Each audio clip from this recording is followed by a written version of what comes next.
Ya, vamos a empezar, hermano.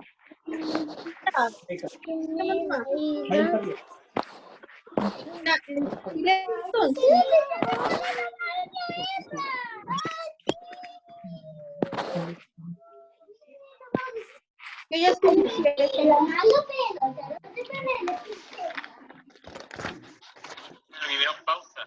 Ya, hermanos, les voy a pedir antes de empezar. Moví el computador y se me fue a negro. Moví el computador y se me fue a negro. Les voy a pedir, por favor, hermanos, que recuerden que estando ya iniciado el curso, todo lo que hablen, Está conectado. o el ruido que se haga, se va a escuchar acá en la clase. Entonces, hay que ser paciente también con los niños. Enter.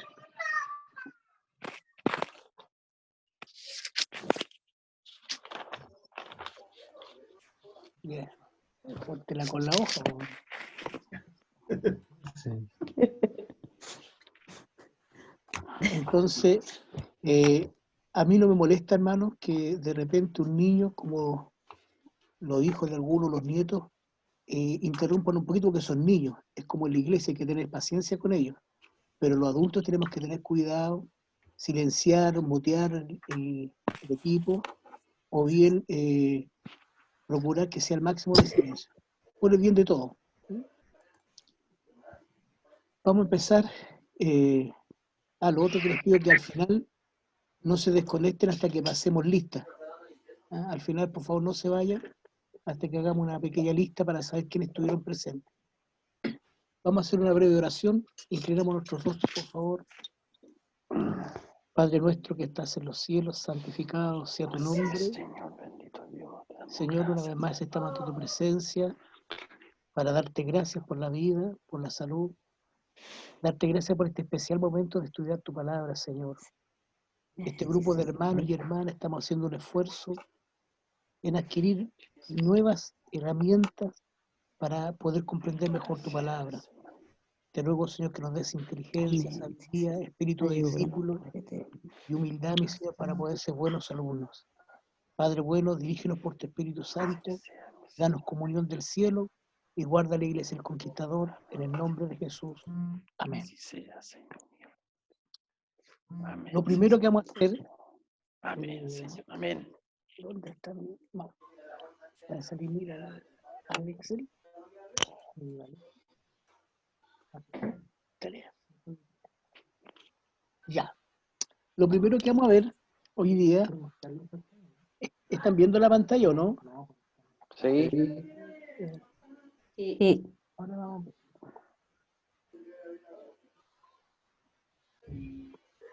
Ahí. ¿Están viendo esto, no? Ahí están todos los participantes del curso. Sí, yo lo meto. Están todos los participantes del curso y los que entregaron tareas o mandaron la tarea. Al final voy a mostrar el resumen. Ahí se ven los que hicieron y los que no hicieron. Y al final tenemos un resumen que dice que de los 28 inscritos, 16 hicieron la tarea, presentaron su tarea con un 57,1% de rendimiento. ¿Ah? Esto en un curso normal se espera que el 80% haga las tareas, mínimo. O sea, esto es un mal curso. ¿Ah? La próxima semana trate de hacer un esfuerzo en terminar su tareita. Vamos a ir a la presentación ahora.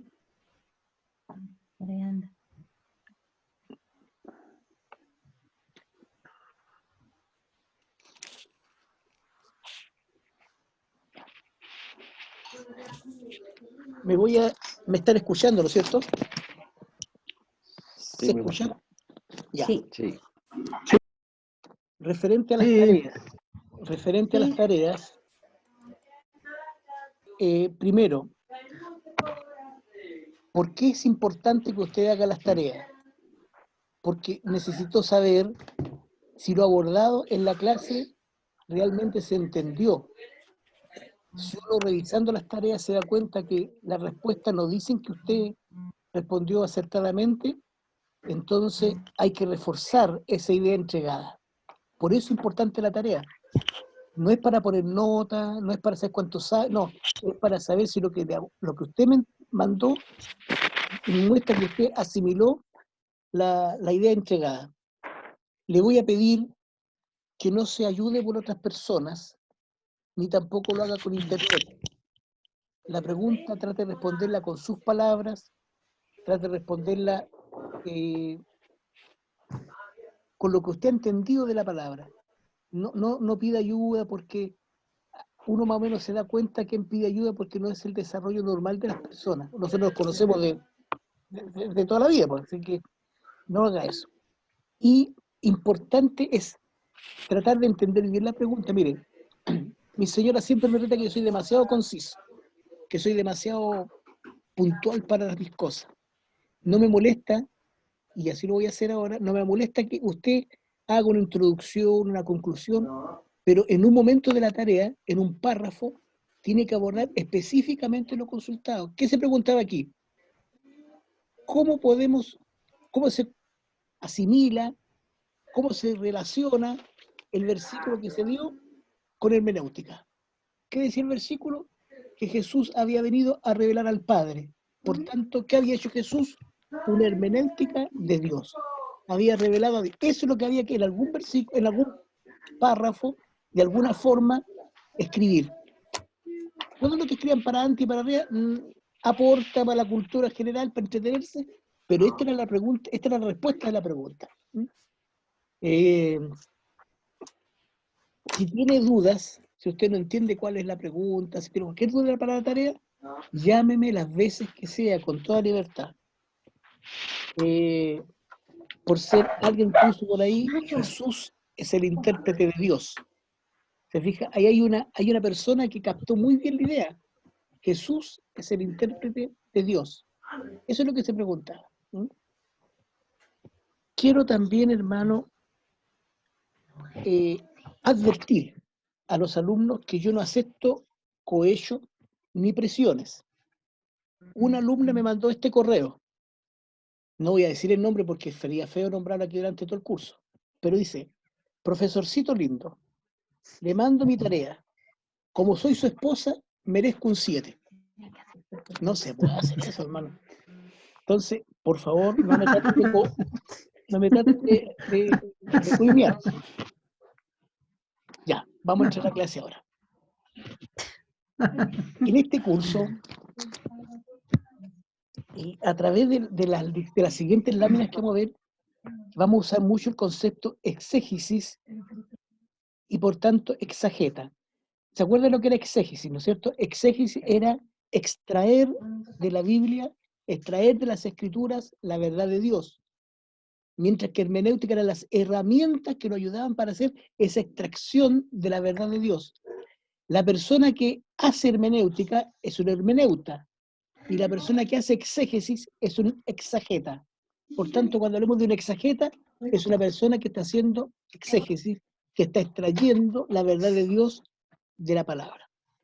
Esto es porque ya tenemos que ir acostumbrarnos a nuestros términos que son los usuales de esta materia.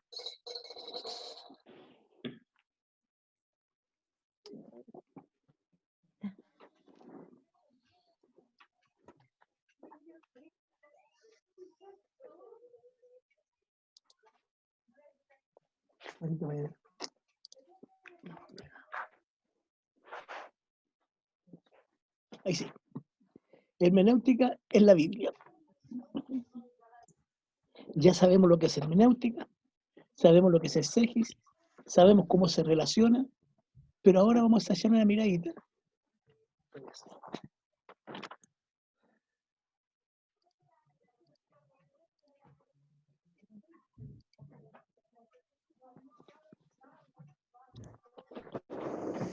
¿Sí? Ya. Entonces ahora nos vamos a adentrar con este conocimiento básico de qué es la hermenéutica y de qué es lo que es la exégesis a la Biblia. Eso, porque tengo un problema aquí que no está avanzando esto. ¿Y Juanito?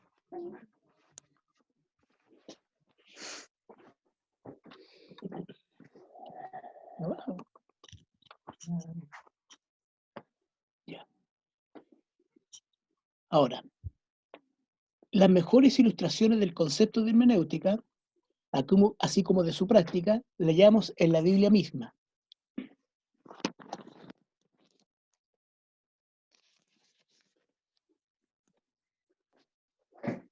Por ejemplo, el libro de Deuteronomio, en este libro Moisés repitió las leyes que Dios le dio a Israel en el Sinaí, 40 años antes.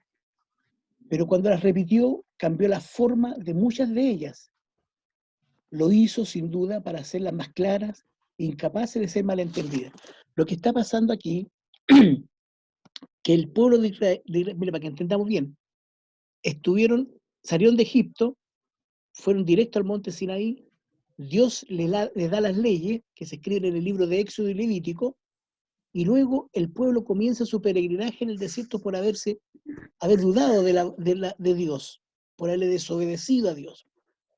Cuando pasan los 40 años, ya están a punto de entrar en la tierra de Canaán, están al borde del Jordán. Entonces, Moisés se da cuenta que van a entrar a esta tierra sin él como líder, porque él está castigado por Dios a no entrar en la tierra prometida. Van a estar expuestos a otras culturas, a otras religiones. En el desierto andaban solos. Ocasionalmente se encontraban con una tribu enemiga por ahí, pero ahora van a vivir en medio de otras culturas, van a vivir en medio de otras religiones. Las tribus, que antes andaban todas juntas en torno al tabernáculo, andaban todas juntas para donde iba uno, iban todas, ahora van a quedar asignadas en territorios distintos. 2 de ellas al oriente del Jordán, las otras al poniente del Jordán, pero disparados en una larga franja de tierra. Por tanto, van a ser separadas las tribus unas de otras, van a tener distintos líderes centrales. Entonces, el Moisés dice, este pueblo va a quedar expuesto, por tanto voy a explicarle la ley, pero se da cuenta Moisés de que, como ya lo conoce, como ha compartido con el pueblo, como ha andado con ellos, se da cuenta que el pueblo hay cosas que entiende mejor de una forma que de otra. Y él escribe de nuevo toda la ley, en Deuteronomio, por eso se llama Deuteronomio, segundo libro de la ley, y escribe Deuteronomio, pero dice que lo escribe cambiando algunas cosas para que quedara mucho más claro para la gente. ¿Qué es lo que es eso? Hermenéutica. Lo que hizo Moisés fue una hermenéutica. Tomó la ley de Dios y, aplicando las leyes de hermenéutica, las escribió de tal forma que pudiera entenderse más claramente. Por lo tanto, se da el trabajo de explicar más claramente la ley de Dios en el libro de Deuteronomio. Así que podemos decir que la segunda redacción de la ley debe entenderse como una interpretación bíblica. Quizás esta redacción fue el primer intento de interpretar las escrituras. ¿Qué es lo que es interpretar la escritura? Hermenéutica. ¿Ya? Otro ejemplo, el escriba Esdras y otros leyeron la ley del texto en el texto hebreo para todo el pueblo. Para ubicarnos en el contexto histórico, el pueblo de Judá había sido deportado a Babilonia. Estuvieron cautivos en Babilonia por 70 años. ¿Por qué habían sido deportados? ¿Por qué habían sido castigados por Dios con esta deportación? Los profetas lo habían dicho, porque habían caído en la idolatría y se habían olvidado de la ley de Dios. Por lo tanto, cuando vuelven a su tierra después de los 70 años de cautiverio, los líderes políticos, que era en este caso Nehemías, y el líder espiritual, que era Esdras, el sacerdote, decían que el pueblo redimido y que ha vuelto conozca bien la ley de Dios para no volver a ser castigado. Y se crea un gran celo de Dios. Fíjese que era tanto el celo que tenía esta gente, era tanto lo que se acercaban a Dios, que ellos, toda la gente que se casó cuando llegaron con mujeres del sector del área de Canaán, tuvieron que despedir a sus mujeres y quedarse solos. Y por eso, hasta el día de los tiempos de Jesús, el pueblo de Judá tenía problemas con los samaritanos, porque los samaritanos eran gente que se había desarrollado como nación en el territorio que había ocupado antiguamente Israel y Judá, y ahora querían acercarse a sus hermanos que venían volviendo de Babilonia, y ellos no lo aceptaron, creándose ahí entonces la gran separación entre judíos y samaritanos. ¿Y qué hicieron ellos? Para que el pueblo no se olvidara de la ley de Dios, dice, lo leo textual, y leían en el libro de la ley de Dios claramente y ponían el sentido de modo que entendiesen la lectura. Dice la Biblia que estuvieron desde la madrugada hasta el mediodía leyendo la ley. Pero lo más importante no era leerla, sino que le ponían el sentido de modo que entendiesen la escritura. Claramente significa con interpretación. Entonces aquí, en este pasaje del libro de Nehemías, encontramos otro esfuerzo por hacer hermenéutica. En el Nuevo Testamento, una y otra vez los escritores tratan de aclarar los términos o expresiones que pudieran resultar difíciles para la comprensión de sus lectores. Mire, voy a poner un par de ejemplos para que usted lo entienda. Mateo capítulo 1, verso 23. He aquí una virgen concebirá y dará a luz un hijo, y llamará su nombre Emanuel. Pero inmediatamente el escritor bíblico dice que traducido es Dios con nosotros. ¿Te fijas cómo el escritor dice, Emanuel no le va a quedar clara a la gente? No van a entender bien. Entonces le pone al tiro que traducido es Dios con nosotros. Otro ejemplo. Marcos capítulo 5, verso 41. Y tomando la mano de la niña, le dijo, Talita Kumi, que traducido es, niña, a ti te digo, levántate. ¿Te fijas que el escritor, cuando está escribiendo este relato, está contando lo que pasó realmente? El Señor no le dijo, niña, levántate, dijo, Talita Kumi. Pero el escritor dice, oye, pero la gente que lea esto, a lo mejor no va a entender. Entonces yo la ponía al tiro que niña, a ti te levanto, eso es lo que significa Talita Kumi. Y aquí sale una tarea para ustedes, para la próxima semana. ¿Cuál es la tarea? Buscar en la Biblia otro pasaje en que se explique el significado de la palabra para aclarar el sentido del texto. Como los dos ejemplos que vimos recién. Usted tiene esta presentación, se le mandó, así que usted tiene esto para verlo tranquilamente. ¿Cuál es la tarea?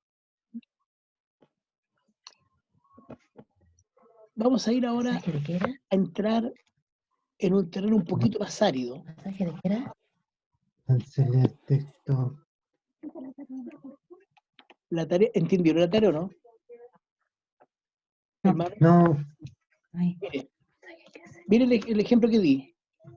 Y tomando la mano del niño le dijo, Talita Tumi, que traducido es, niña, a ti te digo, que traducido es, niña, o sea, una palabra que está ahí un poquito oscura, la ponen clarita porque le ponen la traducción, el anterior. Y llamará su nombre Manuel, que traducido es Dios con nosotros. Tiene que buscar otro versículo en que diga lo mismo y que diga que traducido es ta, ta, ta, ta, ta. traducido. Sí, van a encontrar, hay harto en la Biblia, por eso es para que se dé el trabajo de buscar, de leer, de entender. Yo les pido uno, pero si ustedes encuentran 2, 3, 4, mándenme uno nomás. Ya. Vamos a centrar un poquito más árido el terreno hermenéutica. La hermenéutica en sí se divide en dos grandes grupos, la general y la especial. Nosotros vamos a estudiar primero la general, que es la que más se usa, tiene herramientas más fáciles. La especial es un poquito más compleja. Aquí no jueguen contra que la mayoría de nosotros no es muy bueno para el castellano. La Jari, que está metida en tanto libro, podría irle bastante bien en esta parte especial, pero nosotros los que habitualmente no estudiamos mucho castellano, porque yo vengo de una escuela industrial, castellano lo justo y necesario, obviamente a mí me ayuda, que me gusta leer un poquito, entonces eso me ayuda, pero la general es más básica, la que vamos a empezar ahora, y luego vamos a ir a la especial. ¿Qué es lo que es la hermenéutica general?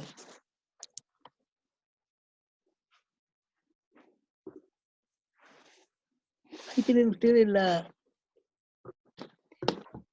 definición de hermenéutica general. Son aquellas reglas que permiten la interpretación y explicación de toda la Biblia en general. Incluye las consideraciones sobre el espíritu correcto, el método correcto, los pasajes paralelos, así como otros asuntos afines. ¿Qué se espera ¿Qué se espera de un exageta? Dijimos que exageta era el que trataba de sacar las verdades que están contenidas en la Escritura. Lo primero que esperamos de él, que en el tópico que se espera de exageta, se incluye un análisis del libro a leer e interpretar y la forma correcta de verlo. ¿Por qué?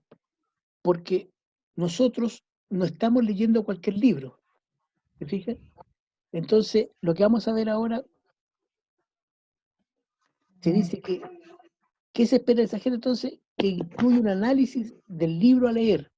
Vamos a ahondar en esto un poquito más, no se preocupen. Después vamos a tener que ver el método correcto, porque hay muchos métodos, hay distintas formas de, por ejemplo, hay muchas formas de preparar la comida. ¿Mm? Hay gente que sofríe la carne con la cebollita y después le echa el agua, otros le echan el agua, se hervir el agua y después le echan al tiro la cebolla. El resultado es una carbonada, pero hay diferentes métodos de hacerlo. Algunos parten en seco, otros parten con húmedo. Lo mismo en esto de la interpretación bíblica. Hay distintos métodos para hacerlo y no todos son correctos. Por tanto, también vamos a estudiar los diferentes métodos que se usan o que han usado para hacer hermenéutica y vamos a definir cuál es el que más nos conviene, cuál es el más apropiado para nosotros. Y en el punto 3 decimos que pasajes paralelos y otros asuntos afines, que dice abajo, pasajes paralelos y otros asuntos afines, se refiere que vamos a estudiar los pasajes paralelos, vamos a estudiar las palabras individuales, el contexto cercano, el contexto remoto, el mensaje de la Biblia entera, el propósito de los escritores y el contexto histórico en que se escribe el libro. Todos esos ítems los vamos a ir estudiando uno a uno para poder hacer lo que es una hermenéutica general de un determinado texto. Empecemos por el espíritu correcto. El nuevo parece. ¿Qué se espera? Se espera que nosotros, los que vamos a hacer exégesis, los que vamos a hacer hermenéutica en un pasaje, ¿ya? Tengamos una serie de actitudes o disposiciones. Y vamos a tratar de analizarla una por una en lo que podamos. Lo primero, una actitud correcta. Las páginas de la Biblia son mucho más que letra impresa. A través de ella nos llega a nosotros la voz de Dios. Es decir, miren, esto es súper importante, hermano, porque este no es un curso para entretenernos, no es un curso para leer la Biblia y no aburrir, no. Es un curso para extraer el pensamiento de Dios desde la Escritura. ¿Se da cuenta de lo que estamos tratando de hacer, no es cierto? Es extraer no solamente lo que dice la verdad, no solamente lo que enseña la historia, no solamente lo que enseña la parábola, sino lo que Dios pretende decirnos a través de ese pasaje. Por tanto, nosotros tenemos que ver la Escritura, ver la Biblia, antes de enfrentarnos para tratar de hacer un exégesis, tenemos que tener una actitud correcta. ¿Y cuál es la actitud correcta? Ver la Biblia a otra dimensión de un libro cualquiera. Hay un libro, Torturados por Cristo, que fue muy famoso en su tiempo, que hablaba de cuando se transportaban Biblias tras la cortina de hierro. Y el hermano que escribe este libro dice que en una ocasión quedó impactado porque él le regaló un par de hojas de la Biblia, porque no regalaba ni siquiera la Biblia entera, un par de hojas a un ruso, y cuando la leyó quedó impresionado. ¿Y por qué? Porque cuando miró la Biblia y cuando empezó a leerla, él veía que las letras estaban impresas en fuego. Ese hombre fue transformado, fue regenerado y se transformó en uno de los primeros pastores tras la cortina de hierro. ¿Por qué? Porque tuvo una actitud correcta ante la palabra del Señor. Hay un libro, un cuadrito que tenía mi mamá, me acuerdo, siempre lo cuento, esto tenía un cuadrito ahí colgando el río de agua viva, y un día después de una noche de gran avivamiento en la iglesia, me paré al frente al cuadro, lo había visto tanto tiempo, por años lo había visto el cuadrito, pero esa vez me di el trabajo, no sé por qué, de leer el versículo que estaba ahí escrito, y decía, porque de tal manera amó Dios al mundo. me llegó tan profundo que me puse a llorar leyendo ese versículo, que lo habíamos dicho miles de veces en la calle, en el punto de predicación. Yo había visto ese cuadro miles de veces, pero en ese instante había tomado una actitud correcta frente a la palabra de Dios. Eso es lo que se espera del exegeta. El exegeta, cuando va a leer un pasaje para tratar de interpretarlo, tiene que ver con una actitud correcta. O sea, yo, un simple mortal, voy a ver un libro donde Dios, el Dios eterno, el Dios omnipotente, el Dios que no tiene principio ni fin, el Dios omnipresente, el omnipotente, Él me quiere hablar a mí. Eso se llama actitud correcta. Lo segundo, se nos dice que tenemos nosotros que buscar la presencia del Espíritu Santo. Mire lo que dice San Juan 14, Jesús. Más el Consolador, el Espíritu Santo, a quien el Padre enviará en mi nombre, Él os enseñará todas las cosas y os recordará todo lo que yo os he dicho. Solamente un creyente que ha recibido el Espíritu Santo en su vida podrá leer la Escritura, pero no solamente la va a leer, sino que va a recibir de parte de Dios la enseñanza de todas las cosas. Y cuando esté en un momento complicado, en un momento difícil, el Espíritu te va a recordar todo lo que el Señor nos ha dicho a través de la Escritura. Por tanto, para el creyente es importante el Espíritu Santo, pero para el exegeta es fundamental tener la presencia del Espíritu Santo. Ahí hay otro ejemplo del Espíritu Santo. ¿Por qué tenemos que tenerlo? Mire lo que dice aquí. Pero el hombre natural no percibe las cosas que son del Espíritu de Dios, porque para él son locura, y no las puede entender porque se han de discernir espiritualmente. Cuando leemos un pasaje, el que no tiene el Espíritu de Dios, para él es locura lo que está leyendo. No lo puede entender. ¿Por qué? Porque se tiene que discernir espiritualmente. ¿Se da cuenta la importancia del Espíritu Santo en el exegeta? Por eso no solamente tenemos que estudiar este curso de hermenéutica, tenemos que dedicar un poco más de tiempo a la oración, a la meditación, para decirle, Señor, enséñame no solamente a extraer las verdades de la Escritura a través de la hermenéutica, sino que haz que tu Espíritu esté en mi vida para que yo pueda hacerlo bajo tu dirección. Que el Señor nos bendiga. Amén. El Espíritu Santo es necesario. Fíjese que hay un pasaje que nos habla de Nicodemo. Nicodemo era un principal de la sinagoga. Era un hombre instruido en la ley de Dios.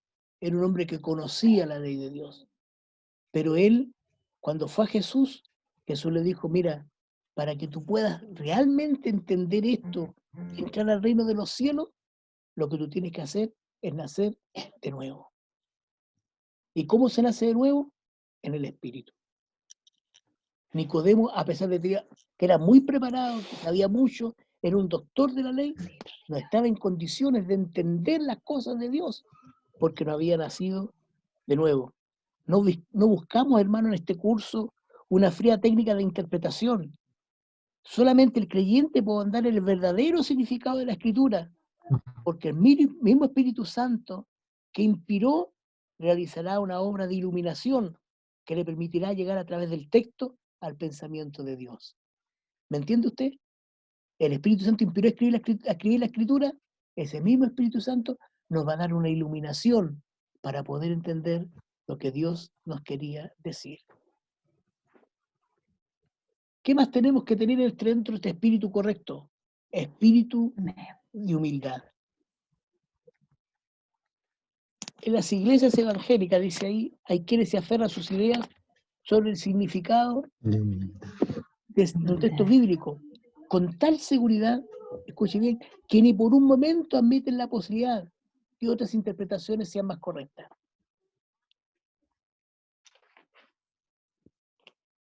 No debemos ser presuntuosos.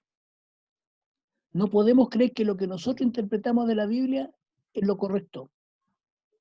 Y menos agrandados, porque el agrandado es aquel que no sabe y cree saber. ¿Eh? Entonces, yo tenía un profesor, don Juan Romo Burton, me hacía clase de Nosotros, metalurgia mecánica, y siempre nos decía, ustedes, no importa lo que estudien, no importa el grado que alcancen, no importa los conocimientos que logren, siempre va a haber alguien que sabe más que ustedes. Y es una gran verdad. Es un cable a tierra cuando tenemos conciencia que siempre hay alguien que sabe más que nosotros. Y otra cosa que siempre se dice, uno nunca termina de aprender. Así que, hermano, hermana que está tomando este curso, si el Señor le da inteligencia, sabiduría, y termina Aprender. muy hábil en la hermenéutica, muy hábil en la exégesis, y después se va a gozar siempre con un espíritu de humildad. ¿Para qué? Para que el Señor lo pueda seguir bendiciendo. ¿Qué más tenemos que tener en este espíritu correcto? Un espíritu reverente por otros intérpretes y su doctrina.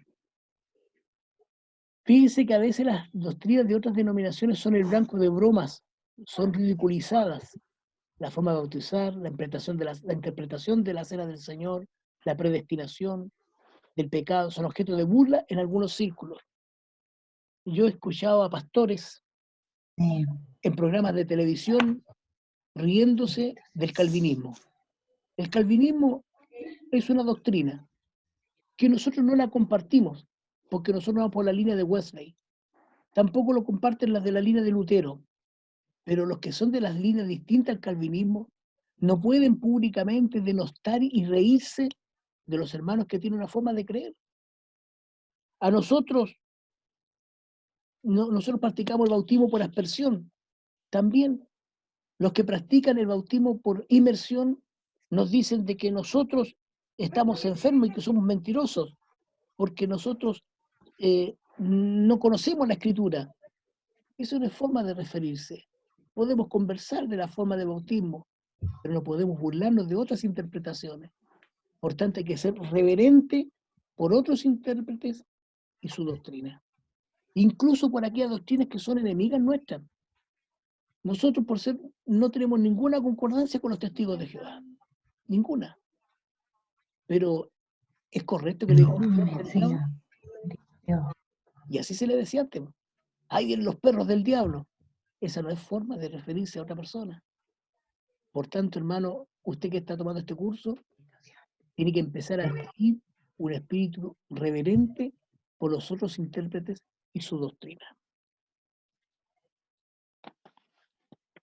Tenemos que tener una mente apta para aprender, como la que usted está mostrando esta tarde. Voy a poner un ejemplo, mi hermano Fernando. Mi hermano Fernando, yo sé que en el instituto estudió esto, pero está aquí con una mente apta para aprender, como diciendo, algo más puedo aprender, algo más puedo sacar en blanco. Eso es lo que quiere el Señor de nosotros. Eso es lo que se espera de una persona que está estudiando la Escritura, que tenga una apta mente para aprender. ¿Qué más esperamos? Un espíritu de obediencia a Dios cuando lee. Aquí en este punto me gustaría recalcar que nosotros tenemos que estar dispuestos y preparados a poner en práctica lo que se aprende en el estudio de la Biblia, para aplicarlo a la propia vida. ¿Alguien puede leer San Juan 5, 39, 40?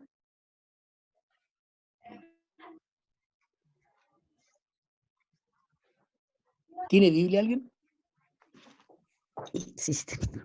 Ya, San Juan 5, 39, 40.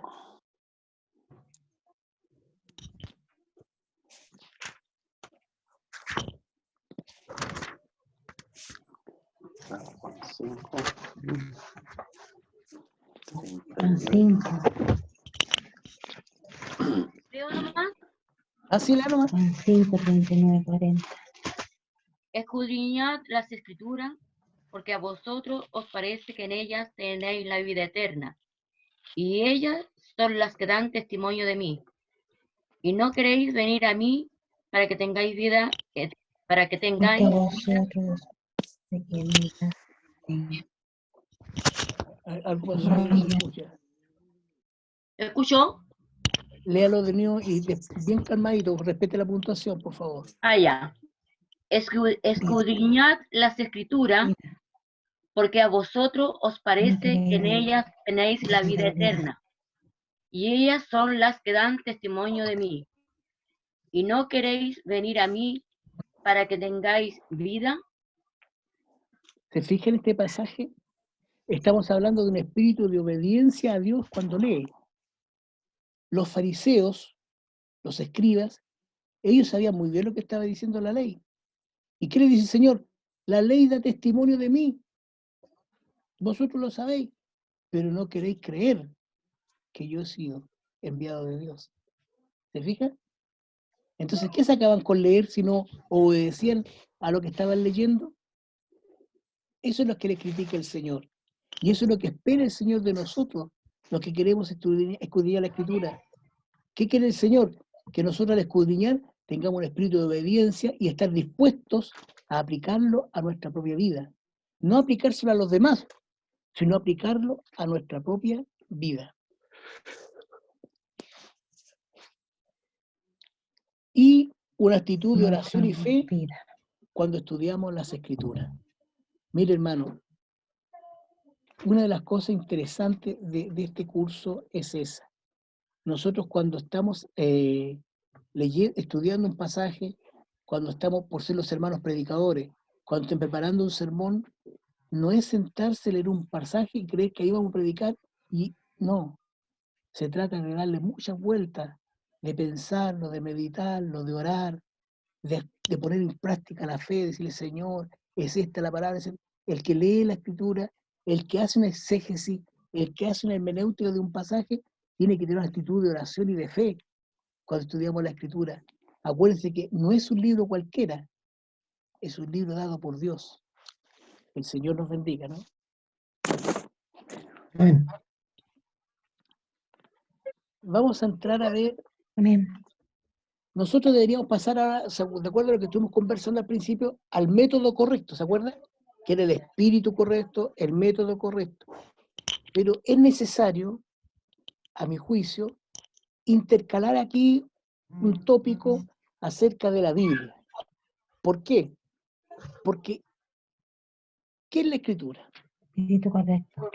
Del Espíritu Santo. ¿Es simplemente el testimonio de la experiencia religiosa de un pueblo? ¿O forman los libros de la Biblia, como Palabra de tiene Dios. la sinagoga judía respecto al Antiguo Testamento y la iglesia cristiana respecto a la totalidad de la Escritura, un libro diferente y superior a los libros? ¿El libro cuya autoría en último término debe atribuirse a Dios? Entonces, dijimos nosotros que dijimos que cuando el exageta iba a leer, déjenme buscar la notita que tengo por aquí.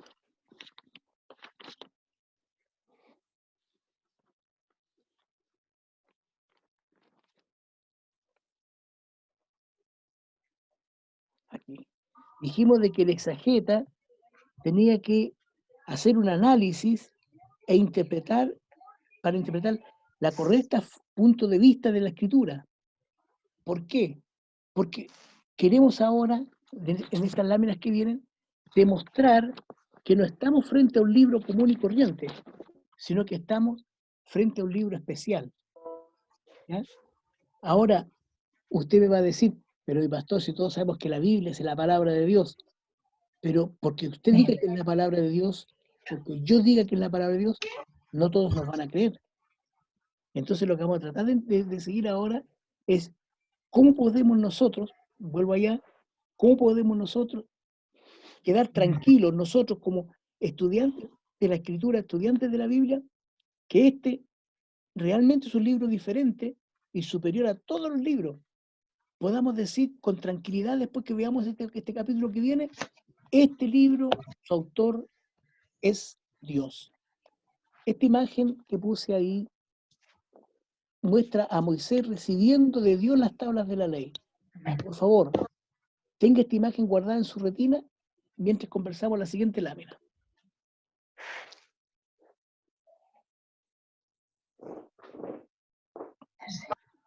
La que estábamos viendo ahí, ¿no es cierto? ¿Es ese libro simplemente un libro de historia? ¿La experiencia religiosa de Israel? ¿O es, como dice la sinagoga judía, o como dice la iglesia cristiana, un libro diferente y superior a todos los libros, cuyo autor es Dios. La figura mostraba a Moisés recibiendo con sus manos de parte de Dios el libro. ¿Es así?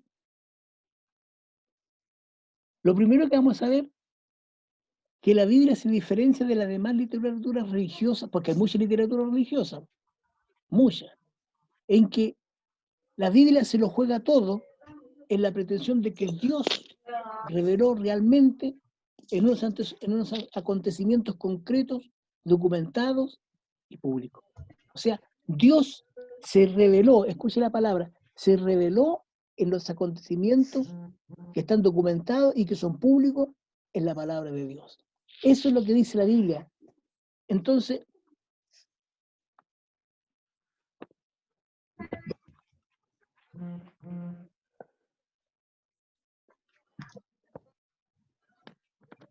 disculpen un poquito. Entonces, lo que nosotros tenemos que entender, hermanos, que hay diferentes tipos de características. Por ser, recordar, la hermenéutica son herramientas que se pueden usar en cualquier tipo de libro, no solamente en la Biblia.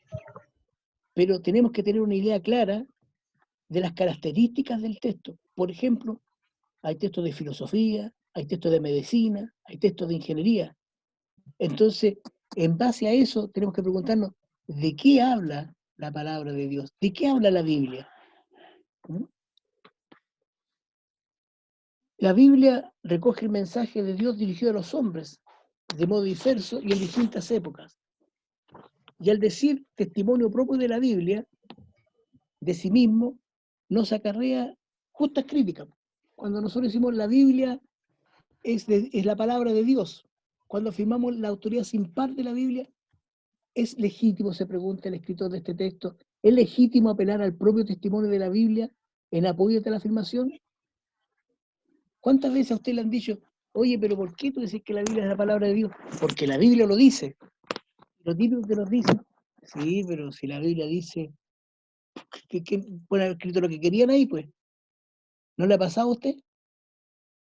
Y si nosotros somos honestos en nuestro análisis, tenemos que decir, sí, pues si la Biblia dice de que es verdadera porque es la palabra de Dios, sí, pero lo dice ella misma, dice de sí mismo. Entonces, ¿cómo se apoya esta? La respuesta dice, ¿es legítimo apelar al propio testimonio de la Biblia para apoyar en apoyo de tal afirmación? ¿Es legítimo que lo diga la Biblia? La respuesta es que no acudimos a la Biblia en busca de pruebas, sino de información. Y esta es la clave, hermano. Nosotros cuando leemos la Escritura, para saber si la palabra de Dios es realmente la palabra de Dios, cuando decimos, ¿será la Biblia realmente la palabra de Dios? Tenemos que buscar en la Biblia información. El testimonio de una persona, que una persona da de sí misma, no es decisivo. Puede no ser verdadero, en lo que estamos hablando hasta ahora, ¿cierto? Solamente la Biblia dice que ella es palabra de Dios. Pero también puede serlo. Y de acuerdo a un elemental principio de procedimiento legal, tal testimonio no puede ser desechado a priori. Por tanto, en este concepto pseudo jurídico nos vamos a basar para tratar de entender si la Biblia es la palabra de Dios, buscando información dentro de ella, haciendo algunos análisis, algunos pasajes, para tratar de entender si realmente la Escritura, la Biblia es la palabra de Dios. Primero, lo que podemos decir en este análisis de la Escritura para saber si lo que dice de sí misma es cierto, es que la palabra de Dios se entrelaza con la historia del pueblo israelita, no solo desde sus inicios a lo largo de los siglos, hasta que Malaquías cierra el registro de la revelación veterotestamentaria, que significa hasta la revelación cuando se termina la revelación del Antiguo Testamento. Entrelazar hechos históricos con la intervención divina. Mire, este concepto es súper interesante. La palabra de Dios se entrelaza con la historia del pueblo de Israel. Al revisar esta información es casi imposible separarlos unos de otros. Déjeme citar un par de pasajes que quiero ver. Mire lo que dice por ser el Deuteronomio 29:2. Moisés pues llamó a todo Israel y les dijo: vosotros habéis visto todo lo que Jehová ha hecho delante de vuestros ojos en la tierra de Egipto a Faraón y a todos sus siervos y a toda su tierra. Fíjense lo que dice aquí. Moisés le habla a Israel y les dice: ustedes vieron, vosotros habéis visto todo. Entonces, sin lugar a dudas, cuando Moisés escribe estas palabras, le está escribiendo a gente que ha visto algo extraordinario. Le escribe a gente que ha visto algo que pasó en Egipto. Alguien podrá decir, sí, pero lo que pasó fueron cosas naturales, no, pero vieron algo extraordinario. Entonces, la historia de Israel, cuando dicen, y salió de Egipto y andó 40 en el desierto, eso lo dice la Biblia, pero no solamente dice la Biblia, sino que se entrelaza con la historia de Israel, se entrelaza con los dichos de sus patriarcas, se entrelaza con los dichos de sus dirigentes. Es como una trama que no se pueden separar unos de otros. A lo largo de los siglos se acumula un rico caudal de enseñanzas, normas, promesas y admoniciones. ¿Para qué? Que se va creando un bagaje de conocimiento, de normas, de leyes, de admoniciones para nosotros. El otro versículo. Perdón. Entonces, no es una acumulación de hechos, ideas, de experiencia religiosa. Cuando leemos la Biblia, no es una acumulación de ideas o hechos o experiencia religiosa, sino que es un proceso regido por una finalidad en un todo orgánico y no una acumulación de historias. Me explico en esto. Si nosotros leemos el Antiguo Testamento, usted lo ha leído muchas veces, va a encontrar una serie de hechos históricos, por ser cuando Dios llamó a Abraham, cuando el pueblo de Israel fue llevado a Egipto, antes de eso, cuando José es vendido como esclavo a Egipto, cuando el pueblo de Israel es esclavo en Egipto, cuando Moisés lidera al pueblo, cuando el pueblo camina 40 años en el desierto, cuando el pueblo toma posesión de la tierra de Canaán, cuando el pueblo es regido por jueces, cuando el pueblo solicita una monarquía. Todos son hechos históricos, pero todos esos hechos, si usted los ve en la Escritura, están ligados a mensajes de Dios, están ligados, como le dijera, a promesas de Dios, están ligados a normas morales que Dios le va dando al pueblo, están ligados a admoniciones que son llamados a hombres que están en pecado para que dejen de hacer el pecado y empiecen a hacer el bien. No sé si me entiende usted lo que estoy tratando de explicarle. Esto es un terreno un poquito más árido, pero ¿qué es lo que dice la Escritura? La Escritura dice de sí misma que es la palabra de Dios. La Biblia dice, yo soy la palabra de Dios. La pregunta es, ¿le tengo que creer a la Biblia que es la palabra de Dios solo porque ella dice que es la palabra de Dios?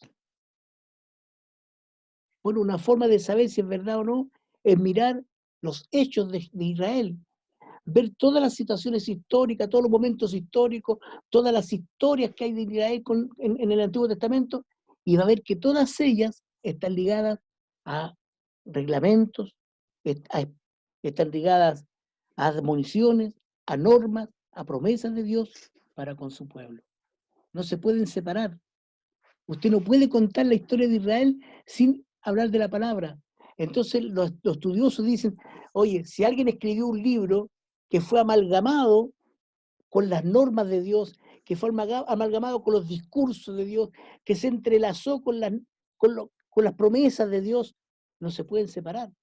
Por tanto, ese libro constituye la palabra de Dios. El Nuevo Testamento también se observa un lugar preponderante en la palabra de Dios. Aquí, la visión o la posición que vamos a tomar para analizar es distinto a la entrelazar la historia con los hechos. El Nuevo Testamento es otro el argumento que vamos a dar. Mírelo. Se observa un lugar preponderante de la escritura, preponderante de la palabra de Dios. los evangelistas testigos de cuanto hizo Jesús y dijo. ¿Qué es lo que dice el Evangelio de Juan? Perdón, Primera de Juan. Lo que era desde el principio, lo que hemos visto, lo que hemos oído, lo que hemos visto con nuestros ojos, lo que hemos contemplado y palparon nuestras manos tocante al verbo de vida, porque la vida fue manifestada y la hemos visto y testificamos y os anunciamos la vida eterna, la cual estaba con el Padre y se nos manifestó. Lo que hemos visto y oído, eso os anunciamos, para que también vosotros tengáis comunión con nosotros, y nuestra comunión verdadera es con el Padre y con su Hijo Jesucristo. En este pasaje de Primera de Juan es notable cómo el escritor bíblico dice, mira, lo que yo vi con mis ojos, no me lo contó nadie, yo lo vi con mis ojos. Lo que yo vi con mis ojos tocantes y palparon mis manos, lo que hemos contemplado, lo que palparon mis manos, tocante al verbo de vida. ¿Te fijas lo que dice Juan? En otras palabras más chilenas, yo estuve con él, hermano. Lo vi, vi sus milagros, vi cómo él enseñaba, comí con él, estuve 3 años y medio al lado de él. Y de eso es lo que es lo que le estoy anunciando. Lo que vieron mis ojos, lo que hemos contemplado, lo que palparon nuestras manos tocando al verbo de vida. Y la hemos visto y testificamos y anunciamos la vida eterna la cual estaba con el Padre y se nos manifestó, hablando de Jesucristo. Lo que hemos visto y oído, eso os anunciamos para que también vosotros tengáis comunión con nosotros. Lo que hemos visto y oído. La comunicación divina no se extingue con el ministerio público de Jesús, que es lo que estábamos viendo recién. Se completaría, según las palabras de Jesús mismo, con el testimonio y el magisterio de los apóstoles bajo la guía del Espíritu Santo.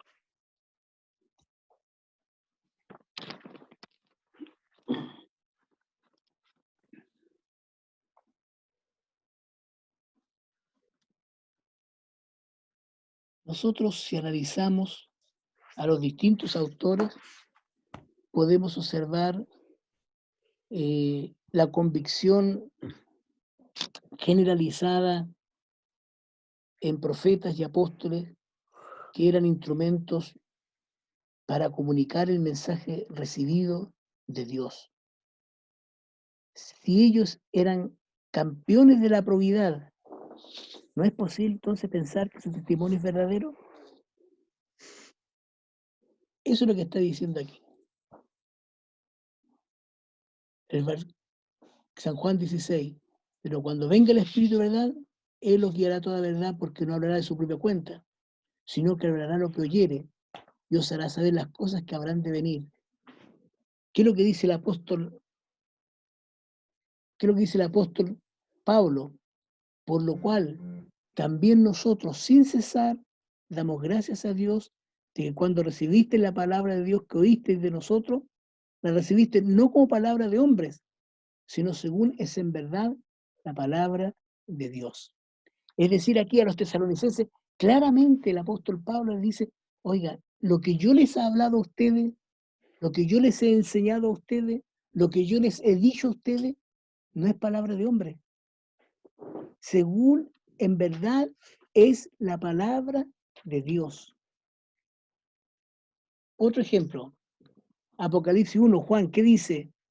Y la declaró enviándola por medio de su ángel a su siervo Juan, que ha dado testimonio de la palabra de Dios y del testimonio de Jesucristo y de todas las cosas que ha visto. Entonces, volvamos aquí atrás.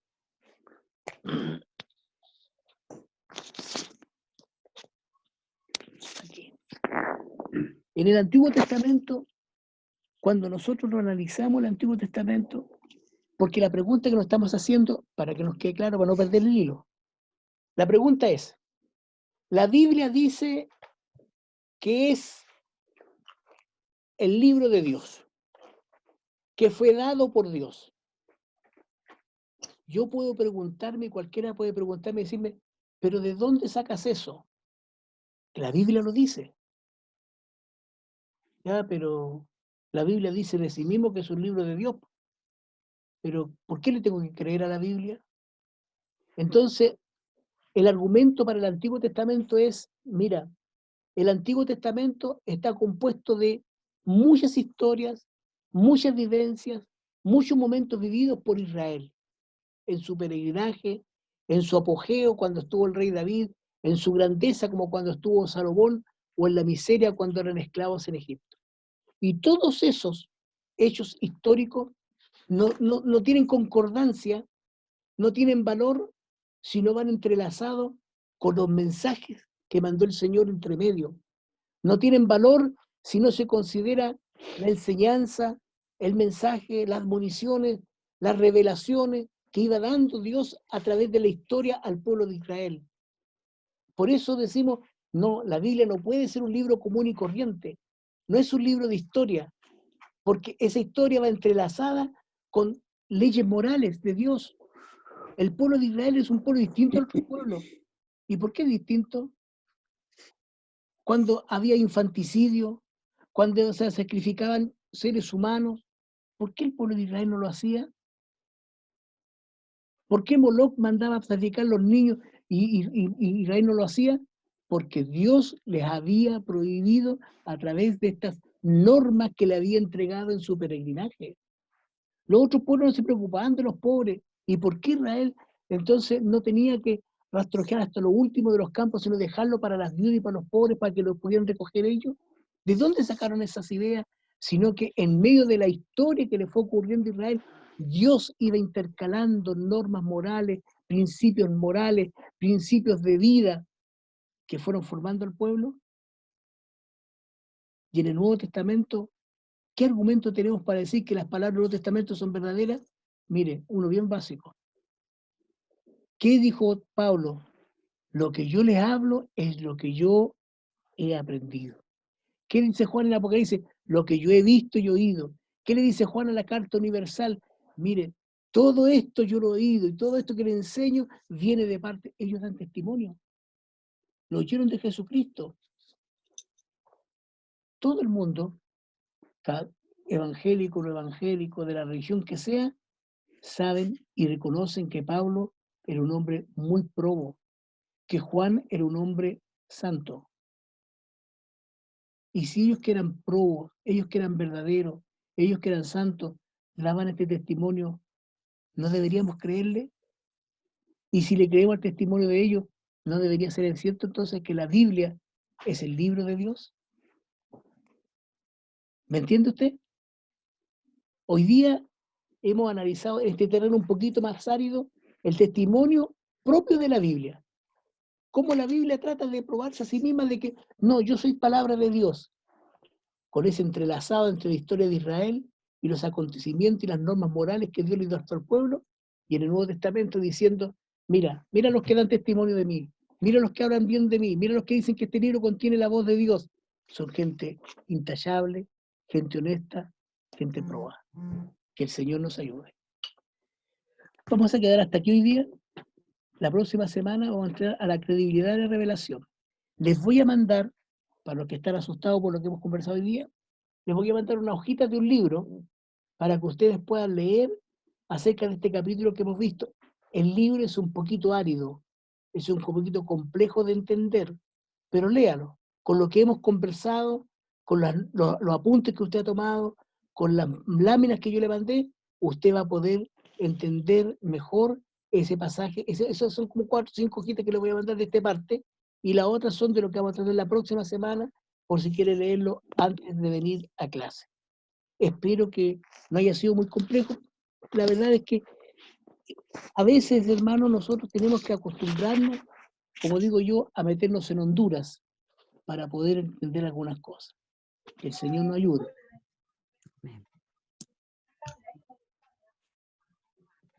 Las consultas.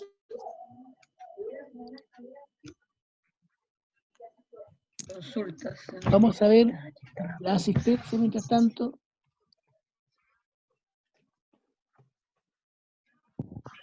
El hermano Richard Alcaíno. ¿Hermano Richard está? Hermano José Bastías. Acá. Presente, Luis. el hermano Richard, presente. Isabel. Aquí presente. Presente, el hermano Richard. Sí. Eduardo Campos. Hay que orar por el hermano Eduardo, parece que está complicado de salud. Laverito. No está. Andrés Campos, sí. Hermano Fernando. Acá, jefe. Esteban. Acá estoy. Hermano Héctor. ¿Está? ¿Ah? Acá. Sí, sí. Vamos. María Jofré, Patricia Maldonado, hermana Mónica no está, hermana Ivonne está, hermana Julia. ¿Quemita? Presente. Marcelo Parra, no. No. Yamili, Alejandra Ross, Cristian Sandoval, ahí está. Hermana Ingrid, Te estaba mirando. Presente. Al lado mío la tengo. ya. Soledad Vega, Aquí va a estar. Alejandro Vega, Macarena Vergara tampoco, Pilar Villegas, Rosa Villegas, Margarita tampoco, ¿no? Ya.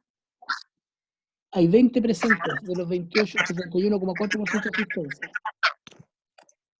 Luis Campo. Sí, por supuesto. Hermanos,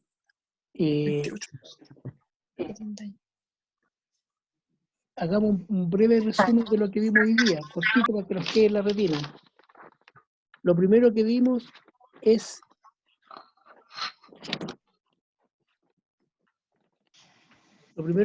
fue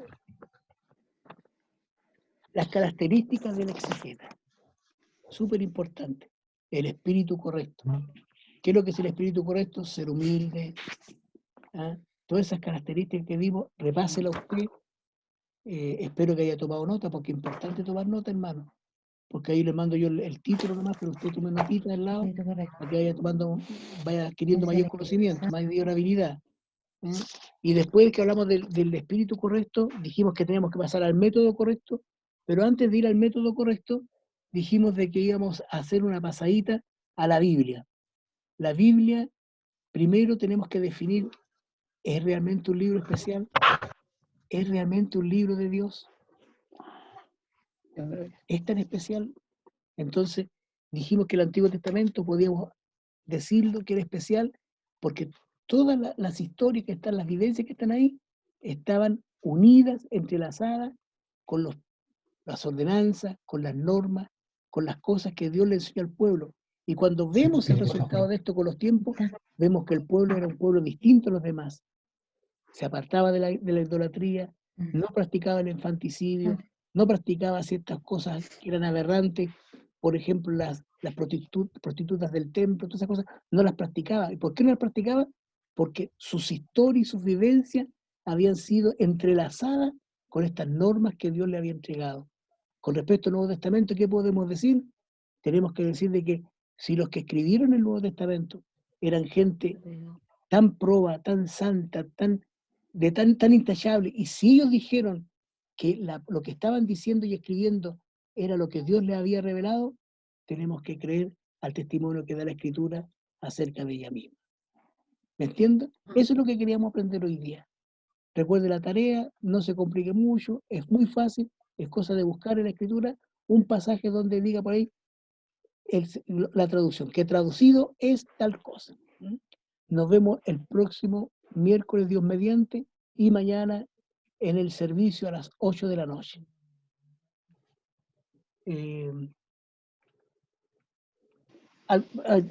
Una pregunta bien cortita. ¿Alguno de ustedes revisó la clase que se les mandó o no? Sí. ¿La grabación de la clase que la revisó? Ah, la grabación no pude. No. Ya. Entonces no se preocupen, no la mandamos más para que vamos a perder tiempo. No, pues Ya. si yo algunos la leímos. Dije que sí. Lo que pasa es que me hubiera... Yo también dije que Ya que hay una que habló ahí, hermanos. Yo Cuéntela aún nomás, solo- jefe, porque yo aún- tengo el internet medio malo. Ya, sí. muy bien. Un solo Tengo hermano el le internet comenté medio malo, así que déjenme Para que la hablar pueda ahora, ver la mande. Verito igual. déjenme hablar. A un solo hermano le comenté la tarea. A un solo hermano. Y después me arrepentí de haberla comentado. Fíjense. ¿Por qué? Porque uno cuando comenta una tarea, no todos tenemos la misma visión de algo, hermano. Entonces, solamente alguien que me diga, ¿sabe, pastor? Me gustaría saber su opinión acerca de lo que le voy a comentar mi punto de vista. ¿Ah? Solamente el que me pregunte, porque si no, puedo ofender a alguien, porque no todos enfrentamos igual la tarea.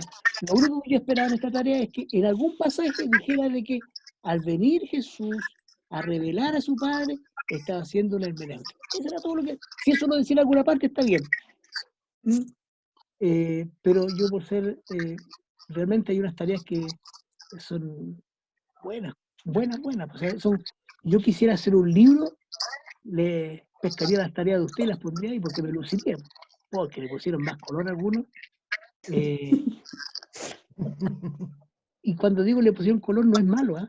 No es malo. Lo que pasa es que, mire, yo tenía que recibir todos los días como 12 o 13 reportes de jefe de sección. Entonces, ¿qué le decía yo a ellos? Cortito, viejo. Lo que me tenéis, nada más. Ojalá un gráfico, ojalá una redondelita con colores, nada más. Porque si no estaba toda la mañana viendo el informe rey y una serie pega.